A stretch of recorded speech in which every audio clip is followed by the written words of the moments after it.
आज की इस क्लास में सभी भक्तों का स्वागत है। अभी हम कीर्तन से स्टार्ट करेंगे। जय राधा माधव कुंज बिहारी, जय राधा माधव कुंज बिहारी, जय गोपीजन वल्लभ गिरिवर धारी, जय गोपीजन वल्लभ गिरिवर धारी, यशोदानंदन व्रज जनरंजन, यशोदानंदन व्रज जनरंजन, यमुना तीरावनचारी, यमुना तीरावनचारी, जय राधा माधव कुंज बिहारी, जय राधा माधव कुंज बिहारी, हरे कृष्णा कृष्णा कृष्णा हरे हरे, हरे राम राम राम हरे हरे, हरे कृष्णा कृष्णा कृष्णा हरे हरे, हरे राम राम राम हरे हरे,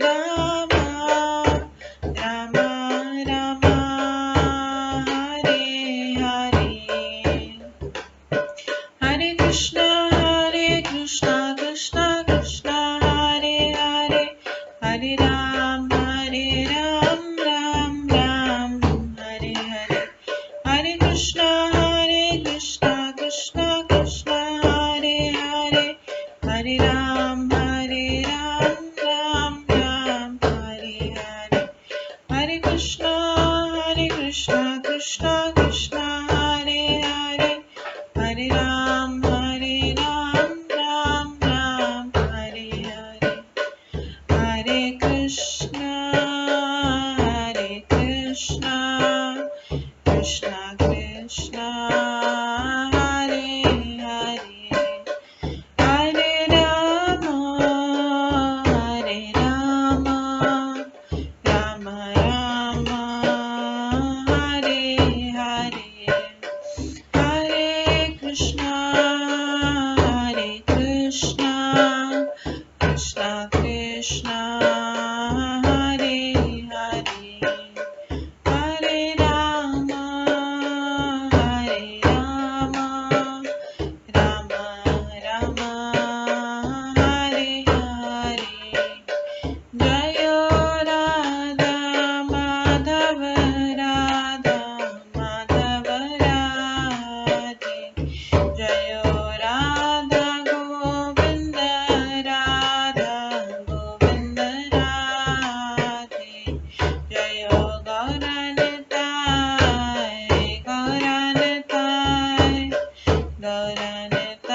जय गौरनिताय, जय जय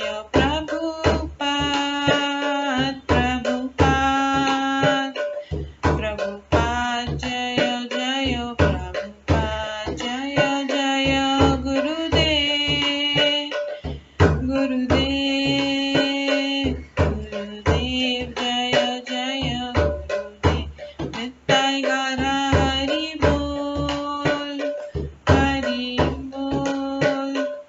हरि बोल नित्य गौर हरि बोल।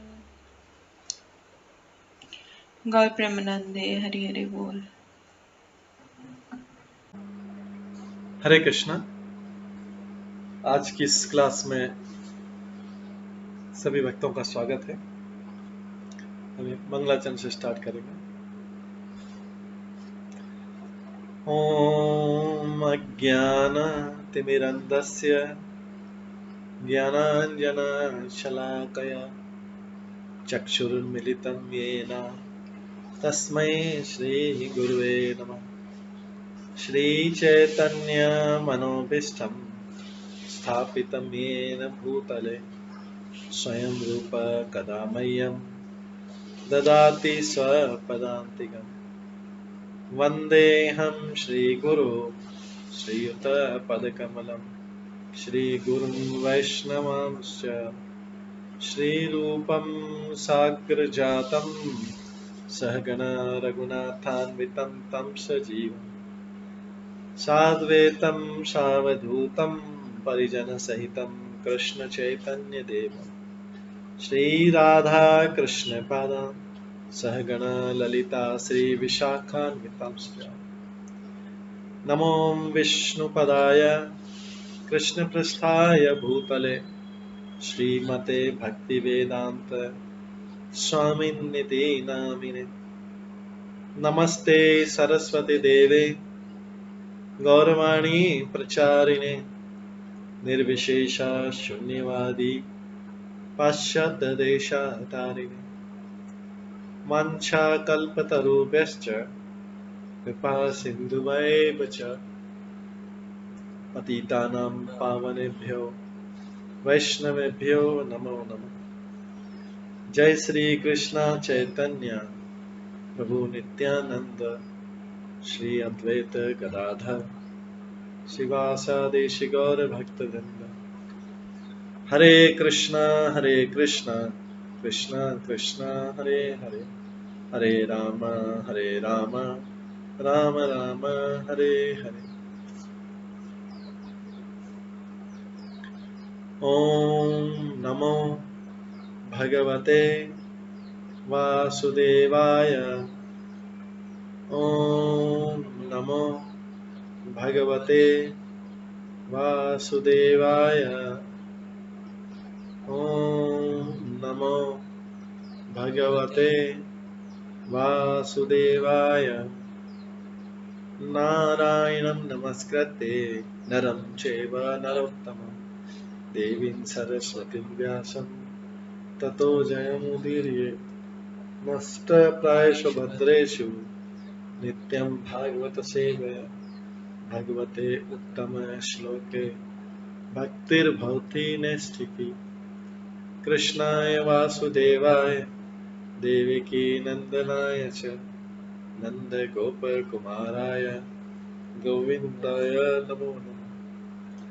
सर्ववेदान्तसारमे श्रीभागवतम् इष्यते तद्रसामृतात् नान्यत्र स्याद्रति क्वचित्। आराध्यो भगवान् ब्रजेश तनयस्तनधाम वृन्दावन रम्या काचिदुपासना व्रजवधूवर्गेण या कल्पिता।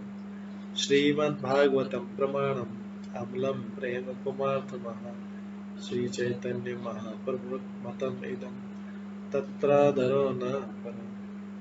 मूकं करोति वाचालं पङ्गुलङ्घयते गिरिं यत्कृपातमहं वन्दे परमानन्दमाधवम्। हरे कृष्णा।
हरे कृष्णा। आज के इस क्लास में सभी भक्तों का स्वागत है।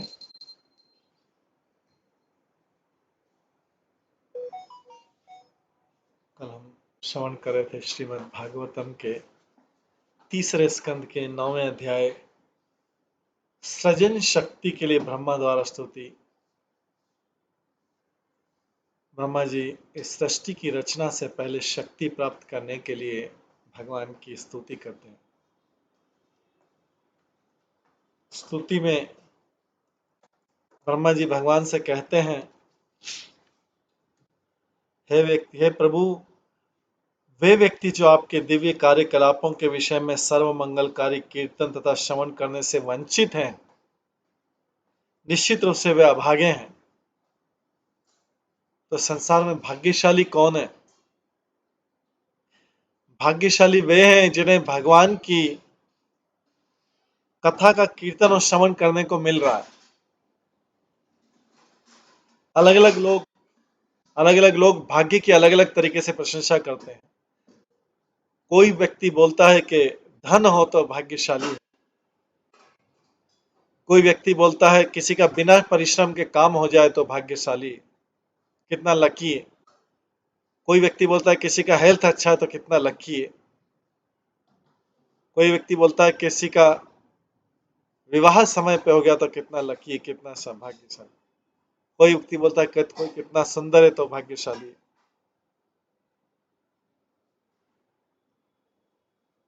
कोई व्यक्ति किसी कार्य को भाग्यशाली बोलता है, कोई किसी व्यक्ति बोलता है। लेकिन यहाँ पर भागवतम बोलता है, ब्रह्मा जी कह रहे हैं, हे प्रभु, वे व्यक्ति जो आपके दिव्य कार्यकलापों के विषय में सर्व मंगलकारी कीर्तन तथा श्रवण करने से वंचित है, वही सबसे बड़े अभागे और सद्बुद्धि से विहीन है, जो श्रवण और कीर्तन से वंचित रह गए। वे तनिक देर के लिए इंद्रिय तृप्ति का भोग करने हेतु अशुभ कार्यों में लग जाते हैं। ब्रह्मा जी आगे कहते हैं, महान कर्ता मेरे प्रभु, ये सभी दीन प्राणी निरंतर भूख, प्यास, शीत, कफ तथा पित्त से व्यग्र रहते हैं। इन पर कफ युक्त शीत ऋतु, भीषण गर्मी, वर्षा तथा अनेक शुद्ध करने वाले तत्व आक्रमण करते हैं और ये प्रबल काम इच्छाओं से तथा दुस्सह क्रोध से अभिभूत रहते हैं। मुझे इन पर दया आती है और इनके लिए मैं अत्यंत संतप्त रहता हूँ। आगे ब्रह्मा जी बोलते हैं, प्रभु, आत्मा के लिए भौतिक दुखों को कोई वास्तविक अस्तित्व नहीं है। आत्मा के लिए दुख नहीं है। फिर भी जब तक बद्ध आत्मा शरीर को इंद्रिय भोग के निमित्त देखता है, तब तक आपकी बहिरंगा शक्ति द्वारा प्रभावित होने से भौतिक कष्टों के पास से बाहर नहीं निकल पाता। ऐसे भक्तगण अपनी इंद्रियों को अत्यंत कष्टप्रद तथा विस्तृत कार्य में लगाते हैं और रात में उन्नित्र रोग से पीड़ित रहते हैं, क्योंकि उनकी बुद्धि विविध मानसिक चिंताओं के कारण उनकी नींद को लगातार भंग करती रहती। वे अति मानवीय शक्ति द्वारा अपनी विविध योजनाओं में हताश कर दिए जाते हैं। यहाँ तक कि बड़े बड़े ऋषि मुनि यदि आपके दिव्य कथाओं से विमुख रहते हैं, तो वे भी इस भौतिक जगत में चक्कर लगाते रहते हैं।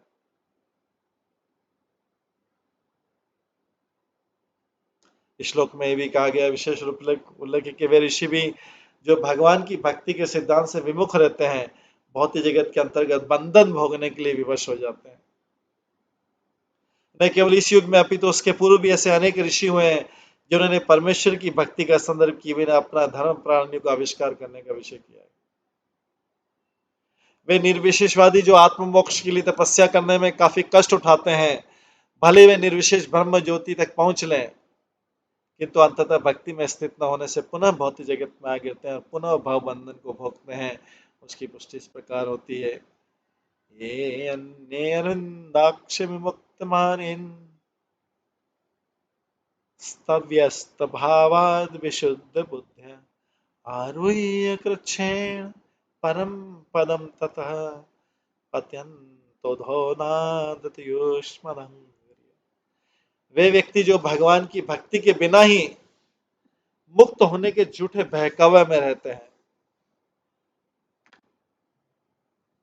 वे व्यक्ति जो भगवान की भक्ति के बिना ही मुक्त होने के झूठे बहकावे में रहते हैं, वे ब्रह्म ज्योति के लक्ष्य तक भले ही पहुंच ले, किंतु अपनी अशुद्ध चेतना के कारण तथा वैकुंठ लोकों में आश्रय के अभाव में तथाकथित मुक्त लोग पुनः संसार में आ गिरते हैं।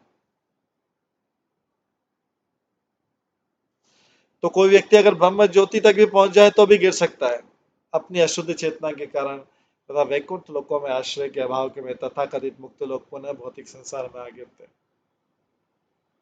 इसलिए कोई भी व्यक्ति भगवान की भक्ति के सिद्धांत के बिना किसी धर्म प्रणाली का निर्माण नहीं कर सकता। कोई भी व्यक्ति भगवान की भक्ति के बिना सिद्धांत के बिना किसी धर्म प्रणाली का निर्माण नहीं कर सकता, जैसा कि श्रीमद् भागवतम के 6ठे स्कंद में हमें मिलता है देखने को। कोई भी प्रणाली जो मनुष्य को भगवत भक्ति तक ले जाती है वही असली धर्म या दर्शन है। कोई भी प्रणाली जो मनुष्य को भगवत भक्ति तक ले जाती है वही असली धर्म या दर्शन है। 6ठे स्कंद में हम अश्रद्धालु जीवों के नियंत्रक यमराज का कथन पाते हैं। यमराज बोलते हैं, धर्मम तो साक्षात् भगवत प्रणीतम न वे विदुरश्युनापि देवता न सिद्ध मुख्या असुरा मनुष्या कुतोनु विद्याधर चारणाद स्वयं भुनारद शंभुकुम शंभु स्वयं भुनारद शंभु कुमार कपिलो मनु प्रहलादो जनको भीष्मो बलि वेयासकीर्वयम् द्वादशे ते विजानीमो धर्म भागवतम भटा गुह्यम विशुद्धम दुर्बोधम यम ज्ञात्वा अमृतम अश्नुते। धर्म के सिद्धांतों का प्रवर्तन भगवान द्वारा होता है।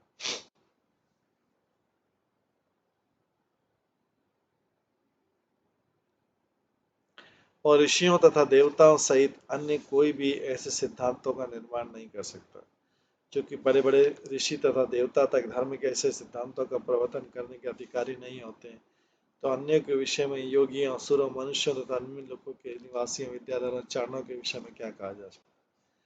ब्रह्मा नारद शिवजी कुमार कपिल मनु प्रहलाद महाराज जनक महाराज भीष्म बलि सुखदेव गोस्वामी तथा यमराज, ये 12 अधिकर्ता भगवान के द्वारा धर्म के सिद्धांत के विषय में बोलने तथा उसका प्रचार करने के लिए अधिकृत।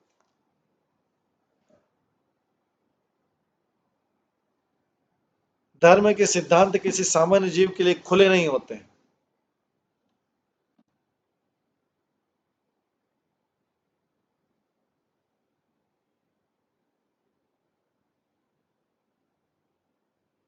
धर्म के सिद्धांत किसी सामान्य जीव के लिए खुले नहीं होते हैं, वे मानव को नैतिकता के स्तर पर लाने के लिए होते हैं। धर्म के सिद्धांत किसी सामान्य जीव के लिए खुले नहीं होते हैं, वे मानवता को नैतिक स्तर पर लाने के लिए होते हैं। अहिंसा इत्यादि तो दिग्भ्रमित व्यक्तियों के लिए आवश्यक है, क्योंकि जब तक कोई व्यक्ति नैतिक तथा अहिंसक नहीं बनता वो धर्म के सिद्धांतों को नहीं समझ सकता है। ये बहुत इंपॉर्टेंट चीज है। अगर कोई व्यक्ति अहिंसक नहीं बन सकता तो फिर वो तो धर्म को समझ ही नहीं पाएगा। इसलिए पहले बोलता है अहिंसा का पालन करो, अहिंसा परमो धर्म। बेसिक चीजें जो है, सत्य बोलना, अहिंसा का पालन करना,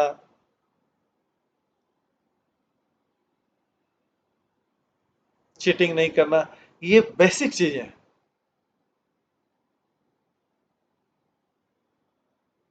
तो इसमें लिखा है अहिंसा तो दिग्भ्रमित व्यक्तियों के लिए आवश्यक, क्योंकि जब तक कोई व्यक्ति नैतिक तथा अहिंसक नहीं बन जाता धर्म के सिद्धांतों को समझ ही नहीं सकता। नैतिकता भी इसलिए बताते कि वो तो समझे बेसिक चीजें, तब जाके धर्म की बात करेगा। क्योंकि जब तक कोई व्यक्ति नैतिक तथा अहिंसक नहीं बनता वो धर्म के सिद्धांतों को नहीं समझ सकता। अहिंसा तो शरीर से होती है, वाणी से होती है और मन से होती है।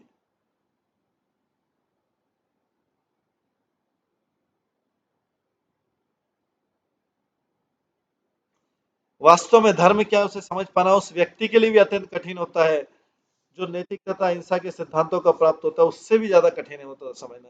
यह अत्यंत गुह्य विषय है, क्योंकि धर्म के असली सिद्धांतों से अवगत होते ही मनुष्य मुक्त होकर आनंद तथा ज्ञान का शाश्वत जीवन बिताता है। अतः जो व्यक्ति भगवान की भक्ति के सिद्धांत को प्राप्त नहीं है और उसे अपने को अबोध जनता का धार्मिक नेता बनने का स्वांग नहीं रचना चाहिए।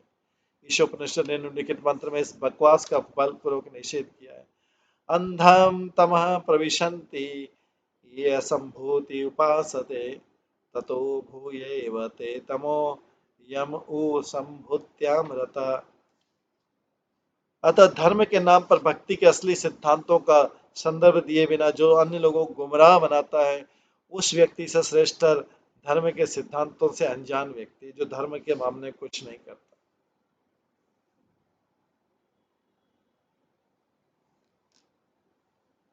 धर्म के ऐसे तथाकथित नेताओं की भर्त्सना ब्रह्मा तथा अन्य महाजनों द्वारा अवश्य की जाए। तम भक्ति योग परिभावित सरोजे आसे सुतक्षित पथननुनाथ पुंसा यत्यध्याते उरुगाय विभावयन्ति तत्तत् वपु प्रणयसे सतनुग्रह।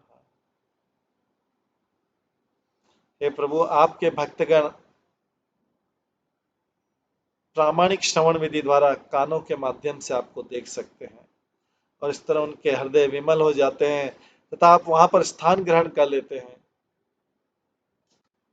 आपके भक्तगण प्रामाणिक श्रवण विधि के द्वारा कानों के माध्यम से आपको देख सकते हैं और इस तरह उनके हृदय विमल हो जाते हैं, क्योंकि कानों के माध्यम से आपको देख सकते हैं। कानों प्रामाणिक श्रवण विधि के द्वारा कानों के माध्यम से आपको देख सकते हैं और इस तरह उनके हृदय विमल हो जाते हैं तथा आप वहां पर अपना स्थान ग्रहण कर लेते हैं।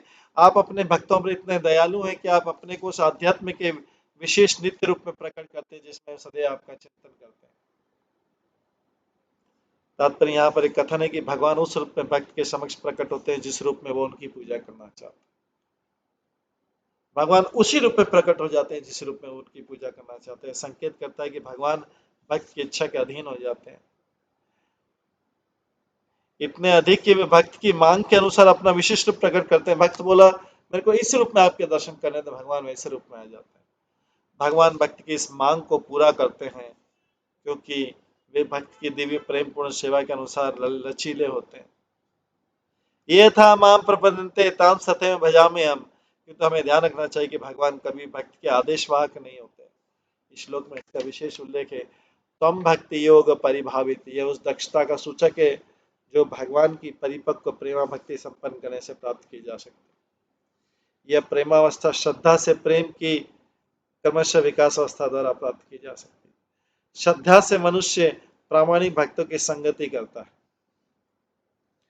श्रद्धा से मनुष्य प्रामाणिक भक्तों की संगति करता है और ऐसी संगति से प्रामाणिक भक्ति में संलग्न हो सकता है जिसमें उचित दीक्षा तथा शास्त्र द्वारा संस्तुत मूल भक्ति में कार्य की संबंधता निहित रहती है। यहाँ पर सुतक्षित शब्द द्वारा स्पष्ट रूप से शोधित किया गया। सुक्षित मार्ग में उन प्रामाणिक भक्तों से सुनना होता है जो वैदिक ज्ञान में पारंगत रहते हैं और संसारी आवेश से मुक्त होते हैं। इस प्रामाणिक समाधि से नवदीक्षित भक्त समस्त भौतिक गंदगी से रहित रहता है और इस तरह भगवान के अनेक दिव्य रूपों में से किसी एक के प्रति अनुरक्त हो जाता है जिनका वेदों में वर्णन हुआ है।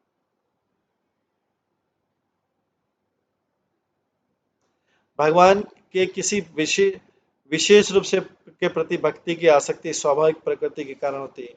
प्रत्येक जीव मूलतः किसी विशेष प्रकार की दिव्य सेवा के साथ जुड़ा रहता है क्योंकि भगवान का नित्य दास। प्रत्येक जीव मूलतः किसी विशेष प्रकार की दिव्य सेवा के साथ जुड़ा रहता है क्योंकि भगवान का नित्य दास है। श्री चैतन्य महाप्रभु कहते हैं कि जीव पूर्णतः पूर्ण पुरुषोत्तम भगवान का कृष्ण का नित्य दास है। हर जीव का भगवान के साथ एक विशेष प्रकार का नित्य दास का संबंध होता है। हर जीव का यह विशेष आसक्ति भगवान की वेदी भक्ति के अभ्यास से जागृत होती है। ये क्या संबंध है उसका? यह विशेष आसक्ति भगवान की वेदी भक्ति जो विधि पूर्वक भक्ति की जाती है उसके अभ्यास से जागृत होती है। इस तरह भक्त भगवान के नित्य रूप के साथ उसी तरह जुड़ जाता है जिस तरह की पहले से ही नित्य आसक्त व्यक्ति होता है। भगवान के ऐसे विशेष रूप के प्रति आसक्ति स्वरूप सिद्धि कहलाती है। अगर किसी को भगवान पता लग जाए कि भगवान का दास था, कैसे कर रहा था, भगवान का नित्य दास कैसे था, तो भगवान की उसको पता लग जाए कि इस रूप में मैं भगवान की ऐसी सेवा कर रहा था। जब उसको पता लग जाता है तो ऐसी उस विशेष रूप के प्रति उसकी आसक्ति हो जाती है। इसको बोलते हैं स्वरूप सिद्धि। मतलब उसको अपने स्वरूप का ज्ञान प्राप्त हो गया। अब वो उसी स्वरूप की भक्ति करेगा, उसी स्वरूप में भक्ति करेगा। भगवान शुद्ध भक्त के इच्छित नित्य रूप में भक्त के हृदय के कमल में आसीन हो जाते हैं और इस तरह भगवान भक्त से कभी विलग नहीं होते, जैसा कि पिछले श्लोकों में पुष्टि की गई। किंतु भगवान किसी आकस्मिक या अप्रामाणिक पूजक के सामने अपने आप को उद्घाटन नहीं करते। किसी ने सडनली अलग तरीके से पूजा कर दी भगवान की, आज मैं ऐसी पूजा करूंगा, आकस्मिक अप्रामाणिक तरीके से पूजा कर दी, आज मैं ऐसी तरीके से पूजा, नए तरीके से पूजा करूंगा भगवान। इसके सामने किसी भगवान किसी आकस्मिक या अप्रामाणिक पूजक के सामने अपने उद्घाटन नहीं करते। इसकी पुष्टि भागवतम में की गई है, भागवत गीता में की गई। नाहम प्रकाश सर्वस्व योग माया समामरत, मैं अपने आप को प्रकाशित नहीं करता हूं। नाहम प्रकाश सर्वस्व योग माया समावृत, प्रत्युत भगवान अपनी योग माया द्वारा उन अभक्तों या आकस्मिक भक्तों से अपने को गोपित रखते हैं जो अपनी इंद्रिय तत्व की सेवा में लगे होते हैं। भगवान कभी भी उन छद्म भक्तों को दृष्टिगोचर नहीं होते हैं जो विश्व के मामलों का भार संभालने वाले देवताओं की पूजा करते हैं। भगवान कभी भी उन छद्म भक्तों को दृष्टिगोचर नहीं होते हैं जो विश्व के मामलों का भार संभालने वाले देवताओं की पूजा करते हैं। निष्कर्ष ये निकला कि भगवान कभी भी छद्म भक्त के आदेशवाहक नहीं बन सकते,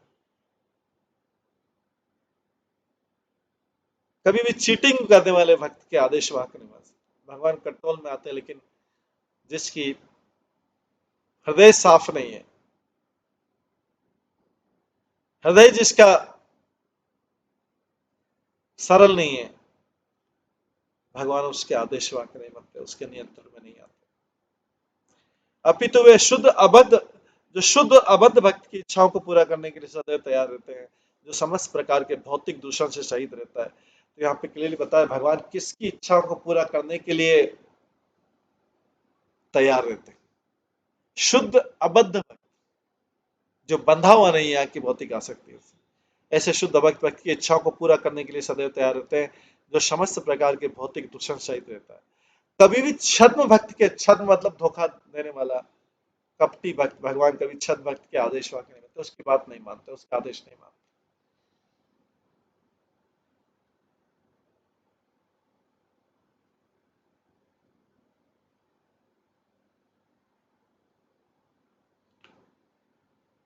नाते प्रसीदति तथोपचितोपचारे,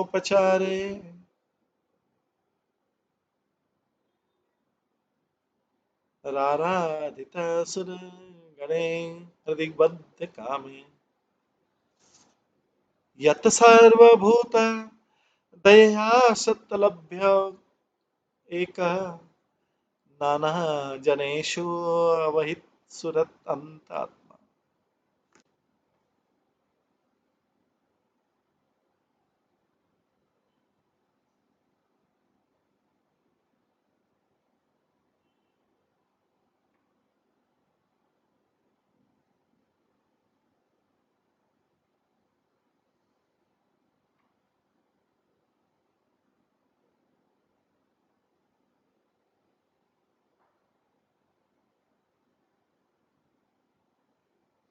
हे प्रभु, आप उन देवताओं की पूजा से बहुत अधिक तुष्ट नहीं होते हैं जो आपकी पूजा ठाट बाट से तथा विविध साज सामग्री के साथ करते हैं, किंतु भौतिक लालसाओं से पूर्ण होते हैं। तो संसार में भी देखा जाता है व्यक्ति भगवान की बहुत ठाट बाट से पूजा करते हैं, लेकिन भौतिक लालसाओं से पूर्ण होते हैं।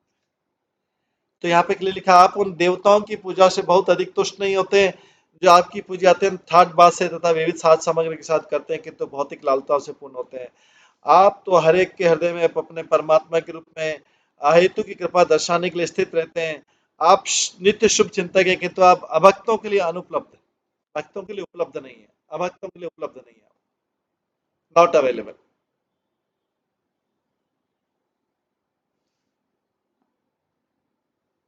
आप तो सबके हृदय में अहेतु की कृपा दर्शाने के लिए हमेशा उपस्थित रहते हैं, प्रेजेंट रहते हैं हमेशा, किंतु अभक्तों के लिए अनुपलब्ध है, नॉट अवेलेबल।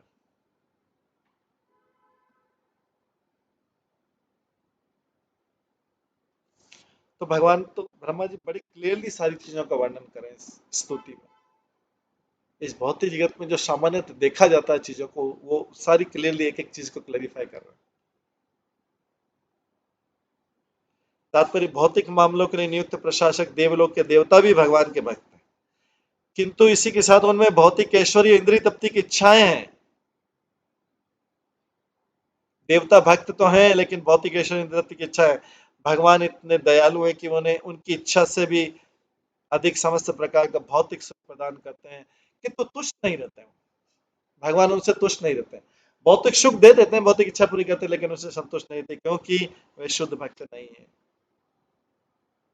भगवान यह नहीं चाहते हैं कि उनके असंख्य पुत्रों में से कोई तीनों तत्वों वाले भौतिक जगत में रहकर जन्म मृत्यु बुढ़ापा तथा रोग के भौतिक कष्टों को लगातार भोगते रहे। भगवान भौतिक सुख दे देते लेकिन चाहते नहीं कि कोई व्यक्ति भौतिक जगत में रहे।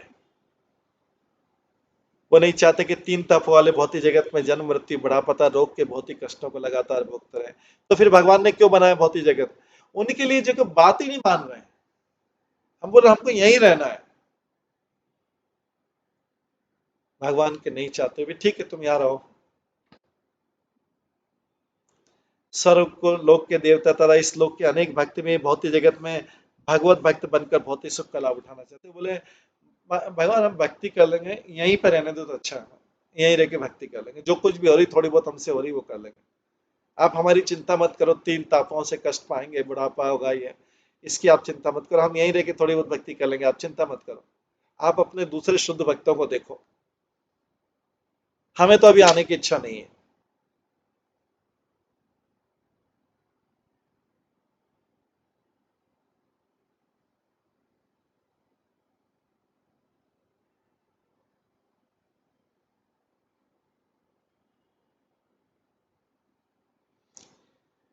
वे जीवन के निम्न पद पर आकर गिरने का जोखिम उठाकर ऐसा करते हैं जिससे भगवान उनसे संतुष्ट रहते हैं। भगवान बोल रहे हैं भाई आ जाओ, लेकिन वो लोएस्ट लेवल तक गिरने को तैयार है, लोएस्ट लेवल तक गिरने को तैयार है। फिर भगवान की शरणागति नहीं होती, शुद्ध भक्ति नहीं करते। बोलते भगवान इतनी भक्ति कर तो ली, ठीक है अभी इस जन्म में इतना ही रहने दो, आप अगले जन्म में देखेंगे हम क्या होता है, ज्यादा से ज्यादा क्या होगा, कुत्ता बन जाएंगे, शुअर बन जाएंगे, या दूसरा कुछ बन जाएंगे, या मनुष्य में नीचे लेवल तक पहुंच जाएंगे।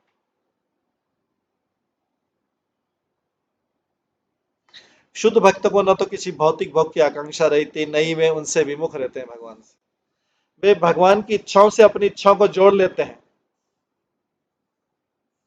शुद्ध भक्त भगवान की इच्छाओं से अपनी इच्छाओं को जोड़ लेते हैं कि भाई भगवान की जो इच्छा उससे अपनी इच्छा को ज्वाइन कर दिया, डॉटेल कर दिया, जो आपकी इच्छा वैसे ही मैं भी कर दूंगा। इससे जीवन कितना सरल हो जाता है, कुछ कन्फ्रंटेशन नहीं रहता, भगवान से कोई कंपटीशन नहीं रहता, प्रतिद्वंदी नहीं रहता।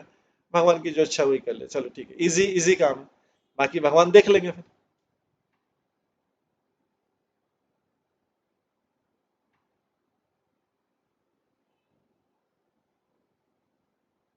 इसका उत्तम उदाहरण अर्जुन है। अर्जुन अपनी भावनाओं से, पारिवारिक भावनाओं से कि मेरे सब परिवार के सदस्य, इसलिए युद्ध नहीं करना चाहता, स्नेहवश। कौन सा स्नेह? भौतिक जगत का स्नेह। तो अर्जुन अपनी भौतिक भावनाओं से, भौतिक इमोशन से, भौतिक भावना और तथाकथित पारिवारिक स्नेह से युद्ध नहीं करना चाहता। ऐसा लगता है कि अर्जुन बहुत बड़ा त्यागी था, अरे युद्ध को त्याग रहा है, जंगल में जाकर रहने को तैयार है। भगवान बोल रहे गला पकड़ के लाते, त्याग नहीं करना है, अभी त्याग की बात कर रहे हैं, आपको लड़ना पड़ेगा। अर्जुन बोला ना ना ना ना ना, अभी लड़ने का, तो सब मेरे परिवार के सदस्य हैं, इनके विरुद्ध में कैसे जा सकता हूं? भगवान बोलते थे इनके विरुद्ध ही जाना पड़ेगा। सर्वधर्मान परित्यज माम एकम शरणम व्रजम अहम तम सर्व पापेभ्यो मोक्षयिष्यामि मा शुचः।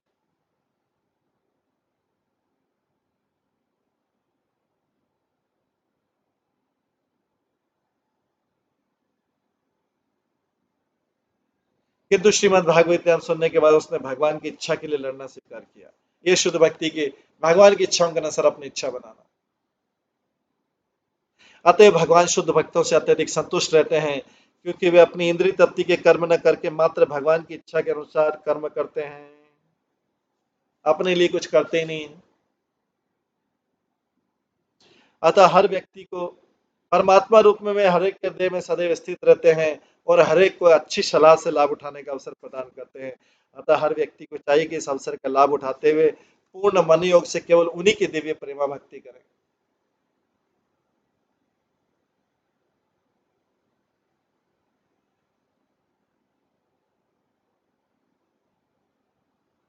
किंतु अभक्तगण न तो देवताओं जैसे होते हैं, न शुद्ध भक्तों जैसे।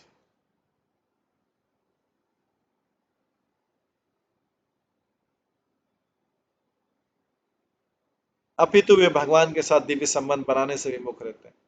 अब भक्त बनना तो देवताओं की कैटेगरी में आता है, मिश्र भक्ति न शुद्ध भक्त में। अपितु वे भगवान के साथ कोई संबंध बनाने में इंटरेस्ट नहीं लेते, विमुख रहते हैं। उन्होंने भगवान के प्रति विद्रोह किया है, इसलिए निरंतर अपने कर्मों का फल भोगना पड़ता है। भगवद गीता में कहा गया, ये था माम प्रपद्यन्ते ताम सते भजामि हम। यद्यपि भगवान हर जीव पर समान रूप से कृपालु हैं, यद्यपि भगवान हर जीव पर समान रूप से कृपालु हैं, किंतु जीव अपनी ओर से भगवान को कम या ज्यादा प्रसन्न कर सकते हैं। देवता सकाम भक्त कहलाते हैं, अर्थात वे भक्त जिनके मनों में भौतिक इच्छाएं रहती है, किंतु शुद्ध भक्त निष्काम भक्त कहलाते हैं, क्योंकि उनको अपने निजी स्वार्थ की इच्छाएं नहीं रहती। सकाम भक्त स्वहितार्थी होते हैं, क्योंकि अन्यों के विषय में नहीं सोचते हैं। सकाम भक्त स्वहितार्थी होते हैं, अपने हित का सोचते हैं, क्योंकि वो अन्यों के विषय में नहीं सोचते। अतः वे भगवान को पूरी से तुष्ट नहीं कर पाते। जबकि शुद्ध भक्तगण भक्तों के बदले में धर्म प्रचार का उत्तरदायित्व निभाते। शुद्ध भक्तगण होते हैं अभक्तों को भक्तों में बदलने के लिए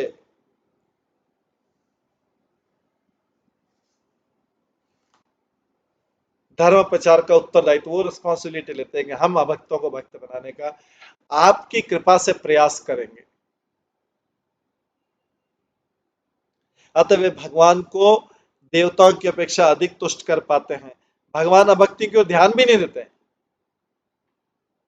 भगवान भक्ति को ध्यान भी नहीं देते, यद्यपि वे हर एक के हृदय के भीतर शुभेच्छु तथा परमात्मा के रूप में आसीन रहते हैं। किंतु वे उन्हें भी अपने ऐसे शुद्ध भक्तों के माध्यम से अपनी कृपा प्राप्त करने का अवसर प्रदान करते हैं, जो धर्म प्रचार कार्यों में लगे हैं।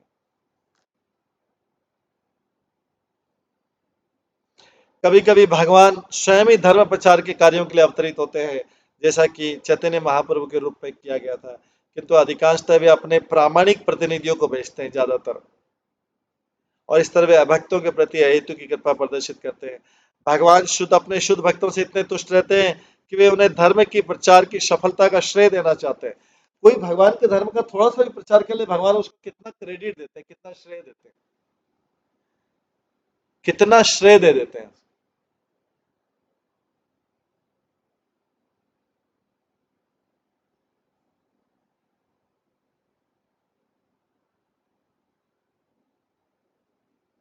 यद्यपि वे इस कार्य को स्वयं कर सकते थे।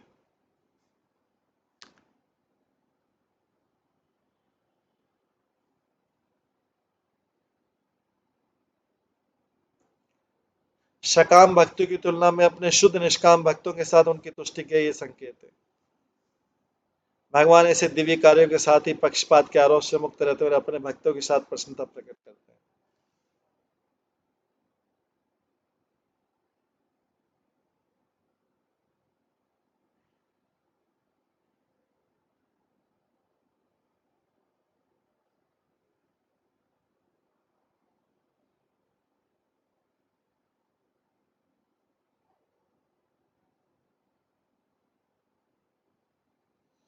अब प्रश्न ये उठता है,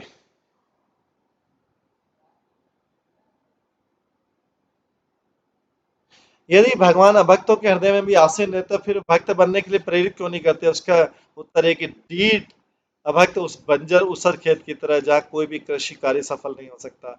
भगवान का भिन्नांश होने से पृथक जीव को स्वल्प स्वतंत्रता प्राप्त है।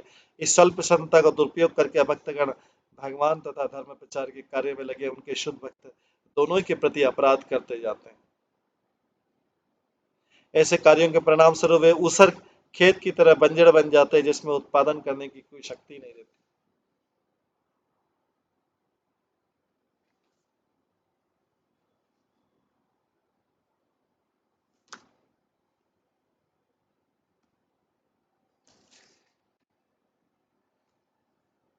आगे के श्लोक में पुंसामतो विविध कर्म विराध्य दानेन चोग्रत पसा परिचर्या च आराधनम भग आराधनम भगवतो सत्क्रियार्थो धर्मो अर्पिता करिचित म्रियते न यत्र। किंतु वैदिक अनुष्ठान दान कठोर तपस्या तथा देवी सेवा जैसे पुण्य कार्य भी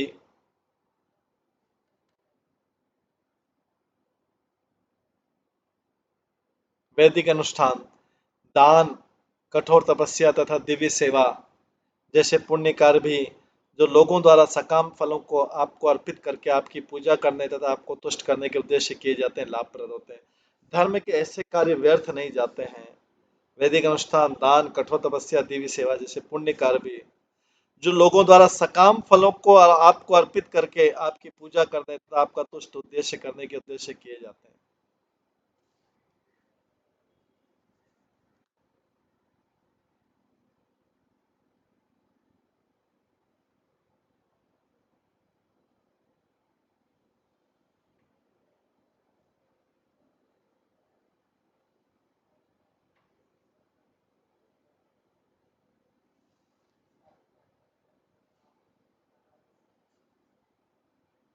तात्पर्य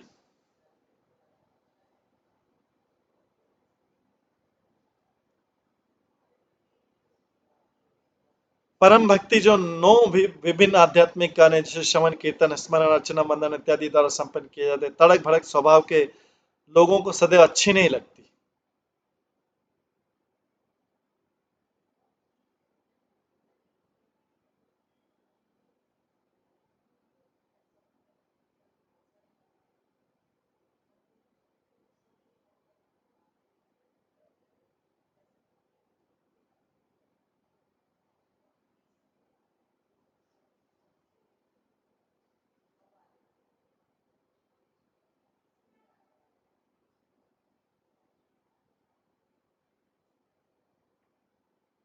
परम भक्ति जो नौ विभिन्न आध्यात्मिक कार्य जैसे श्रवण कीर्तन स्मरण अर्चना वंदन इत्यादि द्वारा संपन्न किए जाते हैं तड़क भड़क के स्वभाव के लोगों को सदैव अच्छी नहीं लगती। ये भक्ति जो तड़क भड़क स्वभाव वाले रहते हैं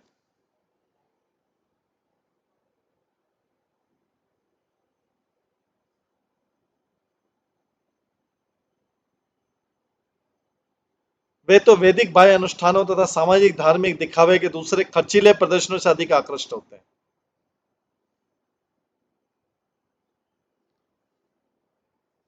किंतु वैदिक आदर्शानुसार यह विधि सारे पुण्य कर्मों के फल परमेश्वर को अर्पित किए जाएं।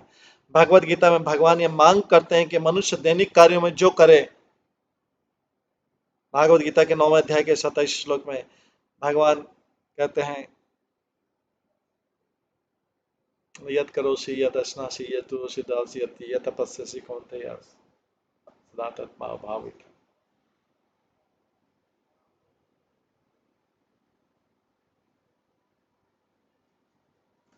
भागवत गीता में भगवान ये मांग करते हैं कि मनुष्य दैनिक कार्य में जो भी करे जैसे पूजा यज्ञ तथा दान उन सबका एक फल एकमात्र उन्हें अर्पित किया जाए भगवान को। परमेश्वर को पुण्य कर्मों के फलों का अर्पण भगवान की भक्ति का पहला लक्षण है।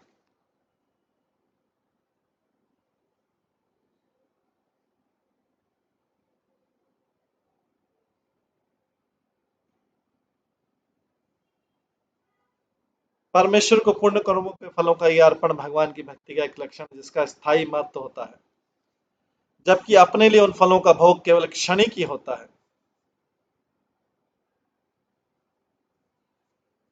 भगवान के निमित्त किया गया कोई भी कार्य स्थायी निधि है।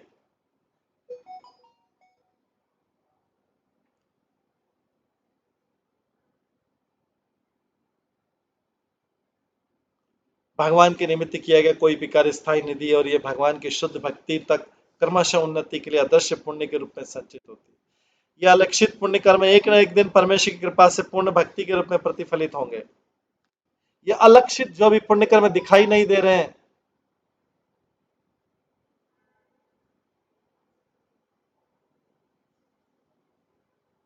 एक न एक दिन परमेश्वर की कृपा से पूर्ण भक्ति के रूप में प्रतिफलित होंगे।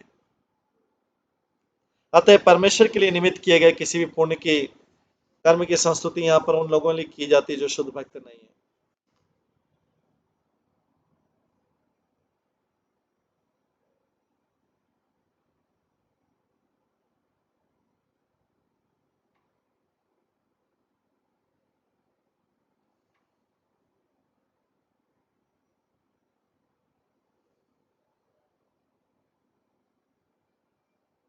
चौदवा श्लोक के आगे, शाश्वत स्वरूप मासाय निपित भेद मोहाय बोध धिषणाय नमः परस्मै विश्वोद्भवस्थित लयेषु निमित्त लीला रासाय ते नमः इदं चक्रम ईश्वर।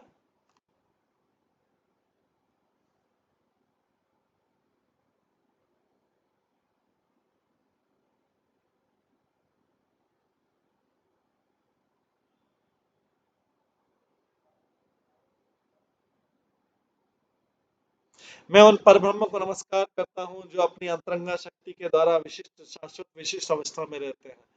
उनका विभेदित न किया जाना सकने वाला निर्विशेष स्वरूप आत्म साक्षात्कार हेतु बुद्धि द्वारा पहचाना जाता है। मैं उनको नमस्कार करता हूँ जो अपनी लीलाओं के द्वारा विराट जगत के सृजन पालन तथा संहार का आनंद लेते हैं।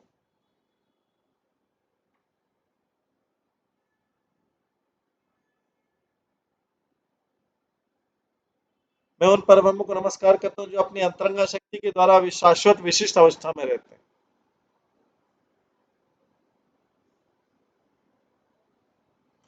तात्पर्य, परमेश्वर अपनी अंतरंगा शक्ति द्वारा जीवों से सदैव विभेदित होते हैं, यद्यपि वे स्वरूप सिद्ध बुद्धि के द्वारा अपने निर्विशेष रूप में भी समझे जाते हैं।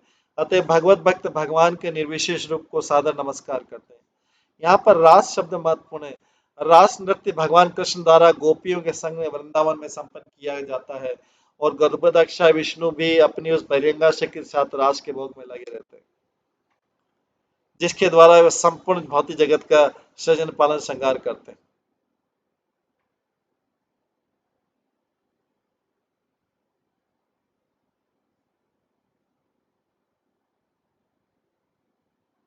अप्रत्यक्ष रूप से ब्रह्मा जी उन भगवान श्री कृष्ण को नमस्कार करते हैं जो गोपियों के साथ रास भोग में लगे रहते हैं, जिसकी पुष्टि गोपाल तापनी उपनिषद में निम्नलिखित शब्दों में हुई है।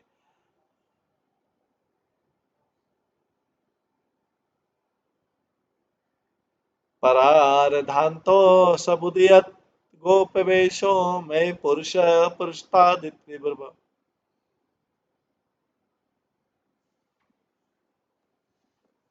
भगवान तथा जीव के बीच का अंतर स्पष्ट रूप से तब अनुभव किया जाता है जब अंतरंगा शक्ति को समझने के लिए पर्याप्त बुद्धि होती है। भगवान तथा जीव के बीच का अंतर स्पष्ट रूप से तब अनुभव किया जाता है जब उनकी अंतरंगा शक्ति को समझने के लिए पर्याप्त बुद्धि होती है, जो उस बहिरंगा शक्ति से भिन्न जिसके द्वारा भौतिक सृष्टि को संभव बनाते हैं। दोनों में अंतर है।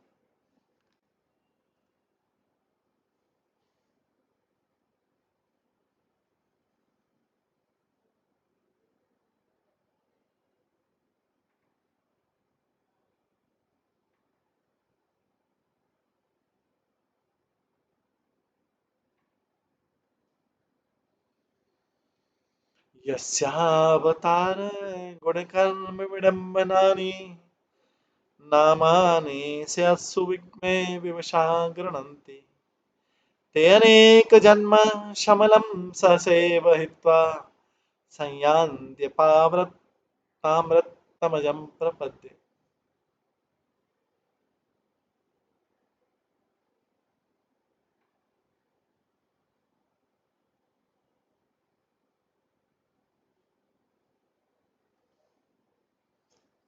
मैं उनके चरण कमलों की शरण ग्रहण करता हूँ।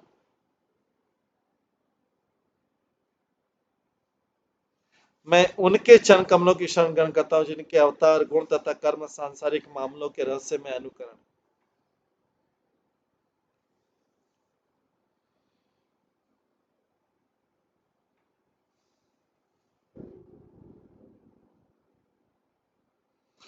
भगवान के कर्म, मैं उनके चरण कमलों की शरण ग्रहण करता हूँ जिनके अवतार गुण तथा कर्म सांसारिक मामलों के रहस्य में अनुकरण है। जो व्यक्ति इस जीवन को छोड़ते समय अनजान में भी जो व्यक्ति इस जीवन को छोड़ते समय अनजाने में भी उनके दिव्य नाम का आह्वान करता है, उसके जन्म जन्म के पाप तुरंत भूल जाते हैं और वो उन भगवान को निश्चित रूप से प्राप्त करता है।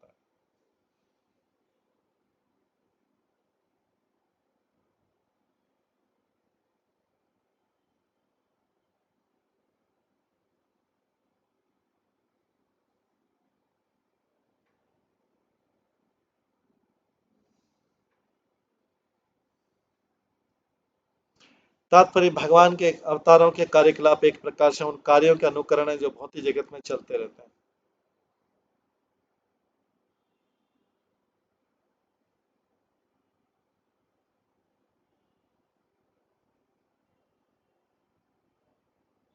वे मंच पर अभिनेता के समान है। अभिनेता मंच पर राजा के कार्यकलापों की नकल करता है, यद्यपि वो सचमुच में राजा नहीं होता।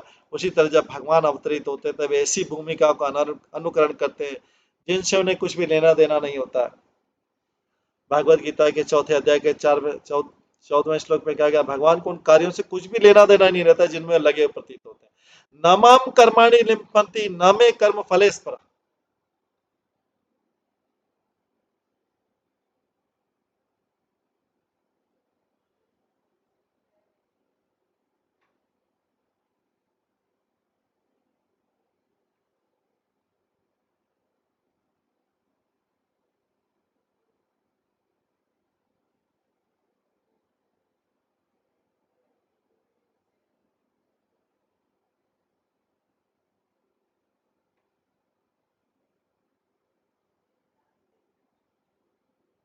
न माम कर्माणि निम्पन्ति न मे कर्म फलेस्परः। भगवान सर्वशक्तिमान होते हैं, वे अपनी इच्छा मात्र से कोई भी कार्य प्रत्येक कार्य कर सकते हैं। जब वे कृष्ण के रूप में अवतरित हुए तो उन्होंने यशोदा तथा नंद के पुत्र पुत्री के रूप में भूमिका निभाई। उन्होंने गोवर्धन पर्वत उठाया, यद्यपि पर्वत उठाना उनका कार्य नहीं है। वे अपनी इच्छा मात्र से लाखों गोवर्धन पर्वतों को उठा सकते हैं, उन्हें अपने हाथ से उठे उसे उठाने की आवश्यकता नहीं, किंतु वे उसे उठाकर सामान्य जीव का अनुकरण करते हैं और साथ वे अपनी आदि दैविक शक्ति को दिखाते हैं। इस तरह उन्हें गोवर्धन नामधारी नाम से भी पुकारा जाता है। अतः उनके अवतार रूप के कार्य भक्तों के प्रति पक्षपात अनुकरण मात्र है। जिस तरह की मंच के दक्ष अभिनेता का वेश होता है, किंतु उस रूप में उनके सारे कार्य सर्वशक्तिमान होते हैं। और पूर्ण पुरुषोत्तम भगवान के अवतारों के ऐसे कार्यों का स्मरण उतना ही शक्तिशाली होता है जितना कि साक्षात उनका। अजामिल ने अपने पुत्र नारायण के नाम को पुकार कर भगवान नारायण के पवित्र नाम का स्मरण किया था और ईश्वर से जीवन की सर्वोच्च सिद्धि प्राप्त करने का पूरा पूरा अवसर प्राप्त।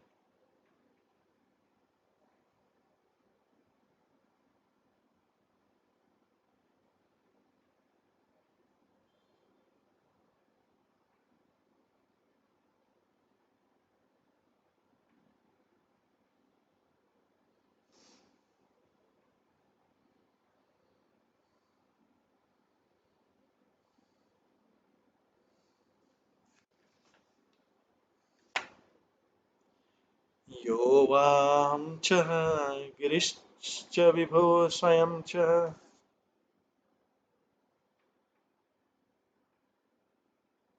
स्थिति उद्भव प्रलये तवात्ममूलम् भित्त्वा त्रिपात वव्रधे कुरु प्रभोरस। तस्मै नमः भगवते भुवनद्रुमाय।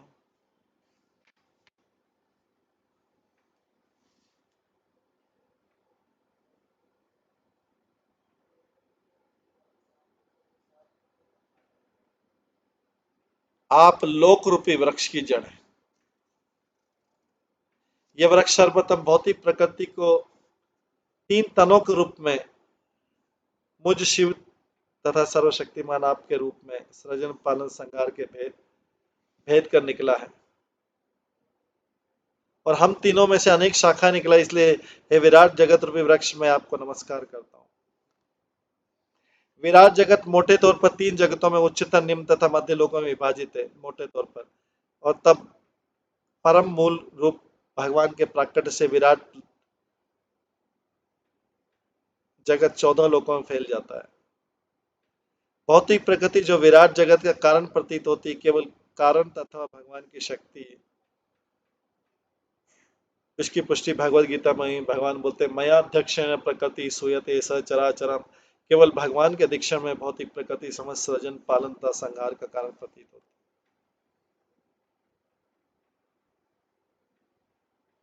भगवान पालन से ज्यादा संहार के लिए अपना विस्तार क्रमशः विष्णु, ब्रह्मा तथा शिव इन तीन रूपों में करते हैं। प्रकृति के इन तीन गुणों के नियंत्रण से इन तीन प्रमुख अभिकर्ताओं में विष्णु सर्वशक्तिमान। यद्यपि वे भौतिक प्रकृति में पालन के निमित्त है, किंतु वे प्रकृति के नियमों द्वारा नियंत्रित नहीं होते।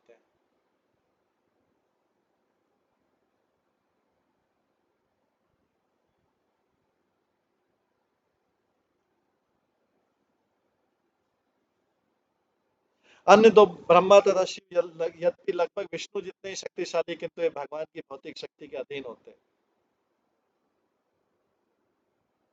भौतिक प्रगति के कई विभागों के अनेक देवताओं द्वारा नियंत्रण किए जाने की विचारधारा मूर्ख सर्वात्मवादी के मन को गंदी उपज है। ईश्वर अदेह है और समस्त कांडों के कारण है। जिस तरह सरकारी कामकाज के अनेक विभागीय अध्यक्ष होते हैं, उसी तरह ब्रह्मांड के कामकाज की व्यवस्था के लिए अनेक अध्यक्ष।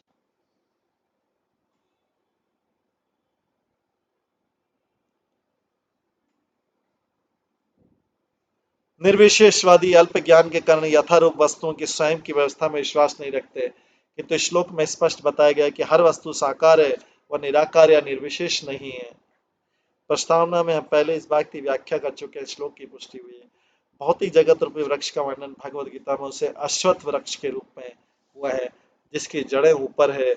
जब हम किसी जलाशय के तटवर्ती वृक्ष के प्रतिबिंब को देखते हैं, तो हमें ऐसे ही वृक्ष का वास्तविक अनुभव होता है। जल में वृक्ष का प्रतिबिंब उसकी ऊर्ध्वमुखी जड़ों से नीचे लटकता प्रतीत होता है। यहाँ पर जिस सृष्टि रूपी वृक्ष का वर्णन हुआ सत्य का प्रतिबिंब मात्र है, और ये सत्य परब्रह्म विष्णु है। वैकुंठ लोगों की आंतरिक शक्तिमान अभिव्यक्ति में वास्तविक वृक्ष विद्यमान है।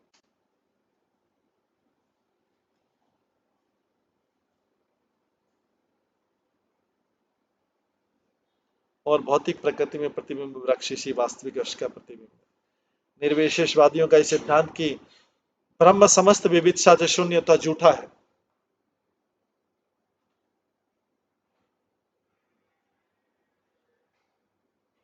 निर्विशेषवादियों के सिद्धांत की ब्रह्म समस्त विविधता से शून्यता झूठा है, क्योंकि भगवत गीता में वर्णित प्रतिबिंब वृक्ष असली वृक्ष के प्रतिबिंब होने के बिना विद्यमान नहीं रह सकता। असली वृक्ष आध्यात्मिक प्रगति के नित्य अस्तित्व में स्थित रहता है, जो दिव्य दिव्य विविधता से पूर्ण है, और भगवान विष्णु उस वृक्ष की भी जड़ है। असली तथा मिथ्या दोनों ही वृक्षों की जड़ वही भगवान है, लेकिन मिथ्या वृक्ष असली वृक्ष का विकृत प्रतिबिंब मात्र है। यहाँ पर ब्रह्मा अपनी ओर से तथा शिव जी की ओर से असली वृक्ष रूपी भगवान को नमस्कार।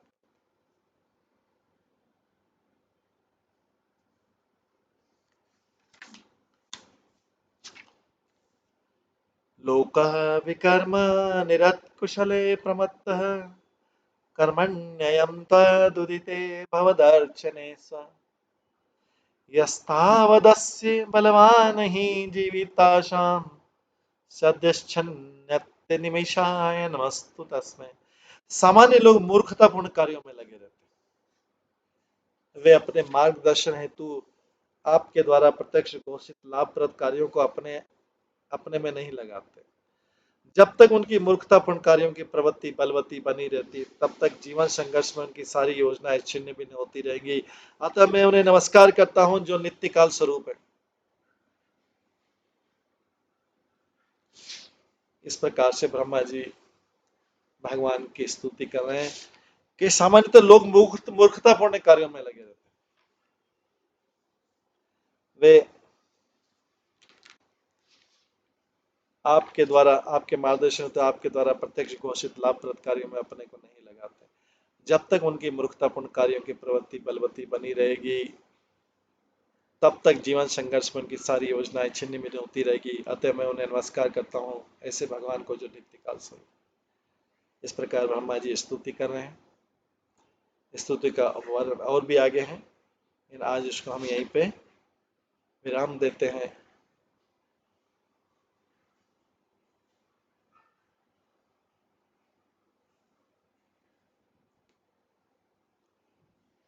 सभी भक्तों का बहुत बहुत धन्यवाद।